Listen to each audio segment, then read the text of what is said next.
This is Garden Variety, a horticulture podcast from Iowa Public Radio and Iowa State University Extension and Outreach. I'm Caitlin Troutman, in today for Charity Nebby.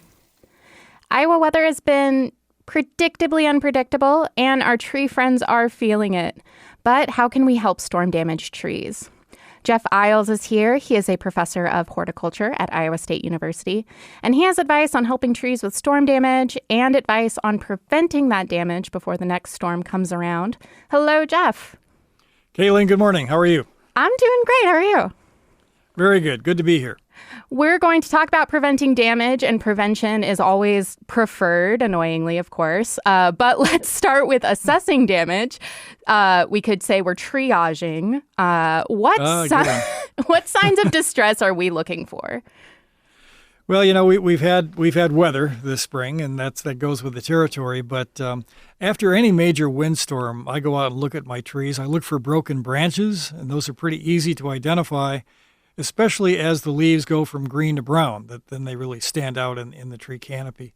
But I think it's always good to go out and do a quick walk around, because those branches will eventually fall out of the tree, and you don't want them falling on your head.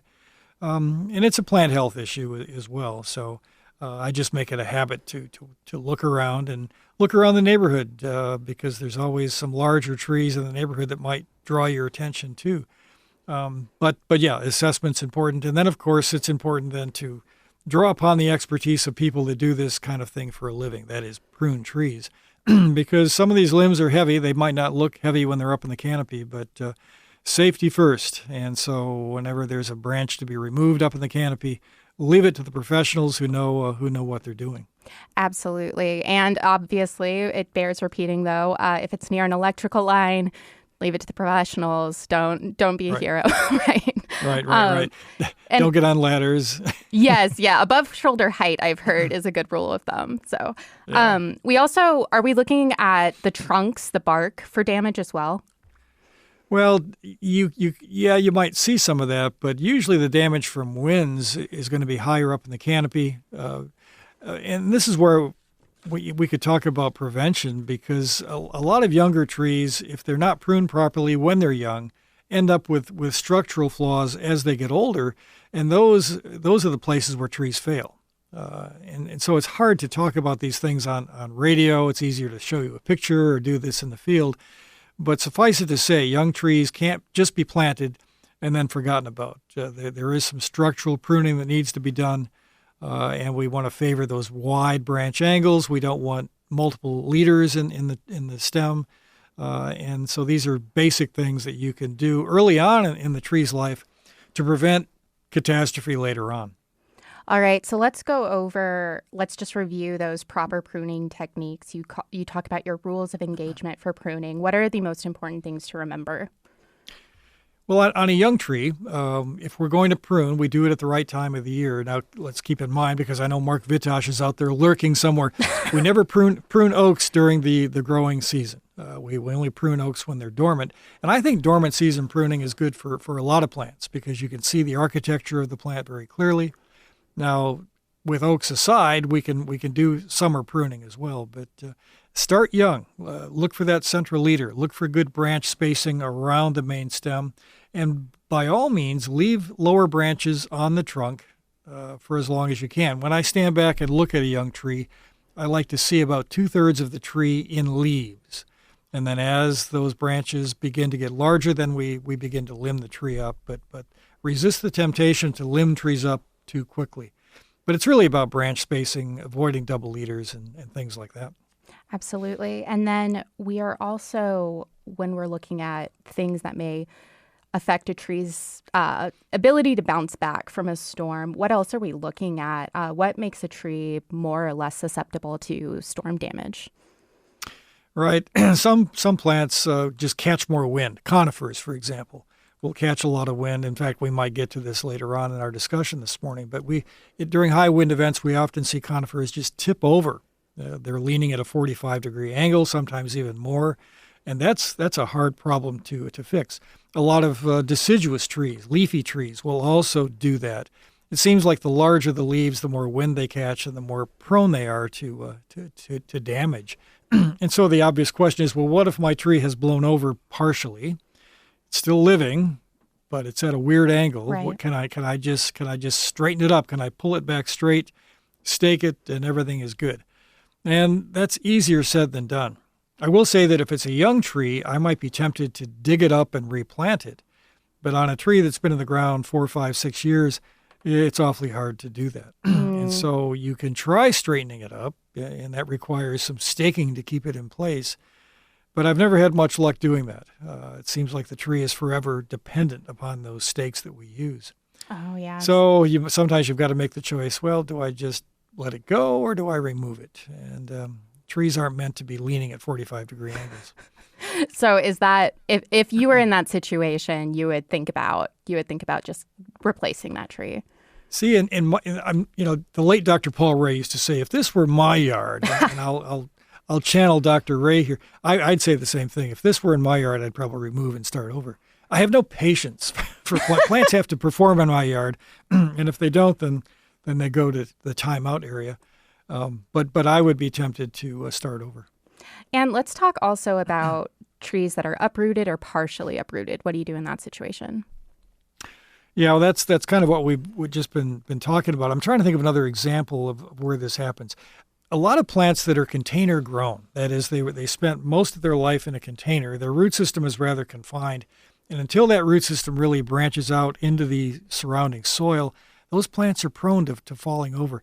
There's a new church in my neighborhood, and they planted a bunch of arborvitae, and a lot of them blew over because of the restricted root system. So this goes to another topic of proper plant installation. If you're dealing with container-grown plants, do your level best to break up that root system and help it begin to expand into the surrounding soil. Now, that's not going to happen right away, but it's going to give that plant a fighting chance to develop a good root system. So storm damage is a problem. And then as we led the conversation, if you've got big trees in your yard, enlist the support of a certified arborist. These are folks that have credentials. They have passed tests. They're well versed in tree care. They know how to remove branches safely. And I know the price tag can be rather intimidating, but you have no choice. Yeah, I'm glad you brought that up because usually arborists aren't going to be going door to door, and just owning a chainsaw does not necessarily mean you are a qualified arborist, right? No. Billy Bob showing up on your doorstep. No offense to Billy Bobs out there, but when somebody shows up on your doorstep with a chainsaw and a truck, that doesn't mean they're qualified. I'd be asking questions. Are they a certified arborist? And those terms are intentional. There are qualifications that people earn. They go to continuing education. They study for tests. They're insured. They're bonded. And there's nothing wrong with asking for recommendations or from other folks that have had work done by these people. Absolutely. We're fortunate in the state of Iowa. We've got a very strong arborist association in the state. We have a lot of great arborists in the state. And so we're really in pretty good shape here. So that's good news for us. And some communities do require arborists to be licensed, so you'll want to check with your city hall or look this up before you make any choices. Also, if you have the luxury of time, if you can do some cost comparisons, that's always nice. And if I could just come to the defense of arborists, not that they need me to defend them, but when you see the price tag for some of the work, you might be taken aback. But remember, arboriculture is a dangerous profession. It requires a special skill set. It is not easy taking a chainsaw up into the canopy of a tree and doing work. And so the cost might look high, but it's just a price of having big trees in your yard, and that's what it costs to maintain a tree. Absolutely. All right, Jeff, if we come to the decision that a tree is beyond saving and we are going to want to replace it, can we replace it just in the same spot? Like, how do we go about that process? How do we start thinking about it? Yeah, the only problem is one of logistics, I guess, is even if you take a large tree down, there's going to be a stump remaining. And even if they grind the stump, there's going to be a lot of roots left over. And so there's nothing wrong with planting in that same general location, but make it easy on yourself. Look for a part of the ground that you can dig a hole in where you're not hammering away at roots. But there is no danger of disease transmission or insect transmission. The only problem is one of getting through the existing woody structure that's left behind. And I know when we are planting new trees, some species are going to be more susceptible to damage than others. There is a really great list on the ISU Extension website. But do you have any recommendations right now that you would share with people? Any tree can be a problem if it's not pruned properly. There are the usual suspects, the silver maples, the hackberries, even our friend the autumn blaze maple, if not pruned properly, can be a problem down the road, left to its own devices. But I would suggest that if a silver maple, of all the trees, if a silver maple is pruned properly, it can be structurally sound and live a long, useful life. And so I hate to paint with too broad of a brush here. There are no bad trees. Well, there might be a few bad trees, but we won't mention them here this morning. But all trees, if they're pruned properly, can have good, long, useful lives. All right, so let's kind of review some of what we've talked about. We want to always start with prevention, proper pruning, proper tree care, and doing it with the correct tools, of course, right? Right. Proper tools. And if I could just interject one more Please. thing. If you're thinking about planting trees, don't get a large growing tree too close to the house. I don't like large branches hanging over my house. And so if you've got a tree that's going to grow 40 feet across someday, then come 20 feet away from the foundation.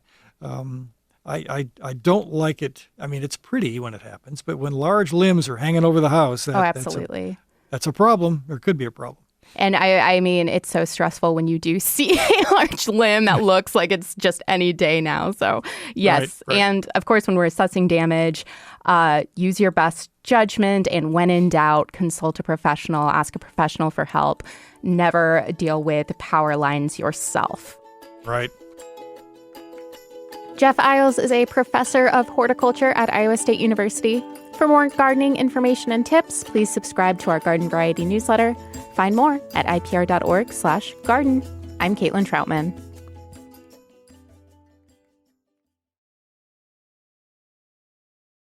Garden Variety is a production of Iowa Public Radio and Iowa State University Extension. It's produced by me, Erin Stile, Caitlin Troutman, and the Iowa Public Radio talk show team. For more garden goodness, please subscribe to our Garden Variety newsletter. Just go to iowapublicradio.org/garden. I'm Charity Nebbe. See you next time.